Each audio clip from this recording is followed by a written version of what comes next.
एक रात बिल्लू शराबी और उसका दोस्त टिल्लू दोनों रात में शराब पीकर आ रहे होते हैं। अरे बिल्लू पाजी, तुसी क्या कर रहे हो? पता है गांव में चुड़ैल आई है, वो शोर मचाने वाले को मार डालती है। टिल्लू की बात सुनकर बिल्लू हंसता है और बोलता है, ओए टिल्लू पुत्र, तेनू दसना मैं दारू पीने के बाद मैं यमराज से भी नहीं डरता, समझा? आ लैर दे चुड़ैल नू, मैं देख लूंगा उसनू। अब बुर्रा बिल्लू भैया, तुसी दिलेर हो, मैं नहीं, मैं तो चला। टिल्लू को ऐसे भागता देख बिल्लू बोलता है, एक से एक फट्टू देखे, लेकिन तुहाडे जैसा नहीं देखा टिल्लू, जाओ।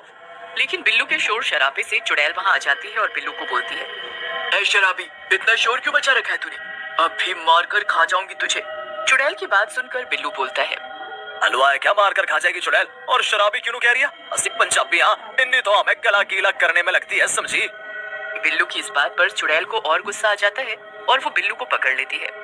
जैसे ही चुड़ैल बिल्लू को पकड़ती है, बिल्लू रोने लगता है और बोलता है, मैनू माफ कर दो चुड़ैल जी, और मैनू नहीं पता सी आपके बारे में। बहुत ठीक है तू शराबी, तुझे तो सबक सिखाना ही पड़ेगा। ऐसा कहकर चुड़ैल बिल्लू को मार डालती है और उसकी लाश गांव के एक पेड़ पर टांग देती है और उसके गले में एक तख्ती टांग कर उसमें लिख देती है, रोना मना है। अगली सुबह गांव वालों को बिल्लू की लाश मिलती है। सरपंच बोलता है, मैंने बोला था कि रात में घर में रहो और शोर मत मचाओ, लेकिन मेरी बात मानता कौन है? तब तक राजू वहाँ आ जाता है और सरपंच को देखकर बोलता है, कब तक ऐसे रहेंगे सरपंच जी? चुप रहने और दरवाजे बंद करने से कुछ नहीं होगा, हमें मिलकर कुछ करना होगा, नहीं तो ये चुड़ैल एक एक करके सबको मार डालेगी। लेकिन राजू, हम क्या कर सकते हैं? वो चुड़ैल है और हम इंसान हैं, हम उनसे कभी नहीं लड़ सकते। तभी वहाँ खड़ा चुन्नू बोलता है, हम लड़ेंगे और जीतेंगे भी। राजू भाई की बात सही है, हम इस तरह से अपनी मौत को आने का इंतजार नहीं कर सकते। ठीक है, जैसा तुम गांव वालों को ठीक लगे, मैं हर तरह से तुम्हारे साथ हूँ। ऐसा कहकर सरपंच वहाँ से चला जाता है और गांव वाले मिलकर चुड़ैल से लड़ने की योजना बनाने लगते हैं। एक रात योजना के अनुसार चुन्नू, राजू और बाकी के गांव वाले गांव के बीच में बैठ जाते हैं और चुड़ैल के आने का इंतजार करने लगते हैं। राजू भैया, सब कुछ ठीक तो हो जाएगा ना? अगर आपकी स्कीम फेल हो गई तो मैं तो समझो मर ही गया। अरे चुन्नू भाई, डरते काहे हो? मैं हूं ना, मेरे रहते वो चुड़ैल तुम्हें छू भी नहीं सकती है, समझे? चलो अभी चुपचाप बैठो और चुड़ैल का इंतजार करो।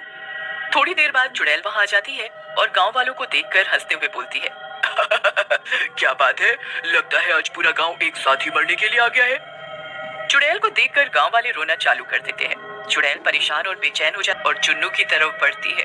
ये देखकर चुन्नू रोने लगता है और बोलता है, अरे राजू भैया, बचाओ मुझे, नहीं तो आज तो मैं गया, ये चुड़ैल मुझे मार डालेगी। चुड़ैल को आगे बढ़ता देखकर राजू और गांव वाले डंडों से चुड़ैल के ऊपर हमला कर देते हैं। चुड़ैल अपने ऊपर हुए हमले से हड़बड़ा जाती है।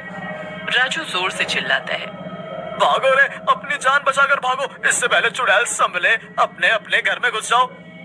गांव वाले ऐसा ही करते हैं और अपने अपने घर में घुस जाते हैं। चुड़ैल थोड़ा संभलती है और बोलती है, आज तो तुम लोग बच गए हो, लेकिन ज्यादा दिन नहीं बचोगे। तुम गांव वालों ने मुझ पर हमला करके मुझे सीधी चुनौती दी है, मैं किसी को नहीं छोड़ूंगी। ऐसा कहकर चुड़ैल वहां से चली जाती है। अगली सुबह गांव वाले गांव में इकट्ठा होते हैं। वहां चुन्नू बोलता है, अब हमें इस गांव में नहीं रहना चाहिए, ये चुड़ैल हमें जिंदा नहीं छोड़ेगी, वो धमकी देकर गई है। अरे यार चुन्नू, कितना डरते हो? तुमने एक बात नोटिस नहीं की, वो चुड़ैल रोने के शोर से कितनी बेचैन हो गई थी? इसी बात पर मुझे एक योजना और याद आई है। राजू की बात सुनकर चुन्नू बोलता है, तुम रहने दो भाई, तुम्हारी योजना मरवा कर रहेगी, मैं तो चला, तुम्हारी योजना में मुझे मत रखो।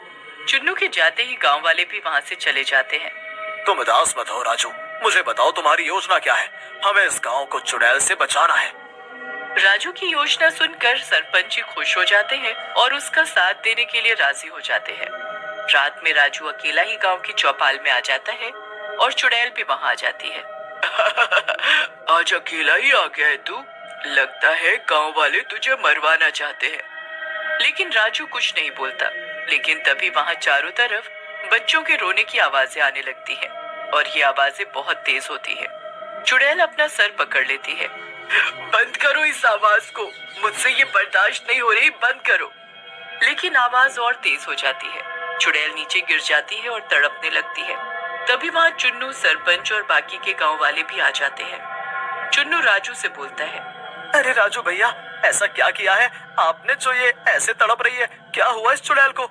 चुन्नू की बात सुन सरपंच जी बोलते हैं, चुन्नू मैं बताता हूँ, दरअसल इस चुड़ैल को रोने के शोर से परेशानी होती है और राजू ने इसी परेशानी को अपना हथियार बना लिया। हमने पूरे गांव में बड़े बड़े स्पीकर लगवा दिए हैं और ये रोने का शोर उन्हीं स्पीकर से आ रहा है। तभी वहां तड़प रही चुड़ैल बोलती है, बंद करो ये शोर, नहीं तो मैं मर जाऊंगी।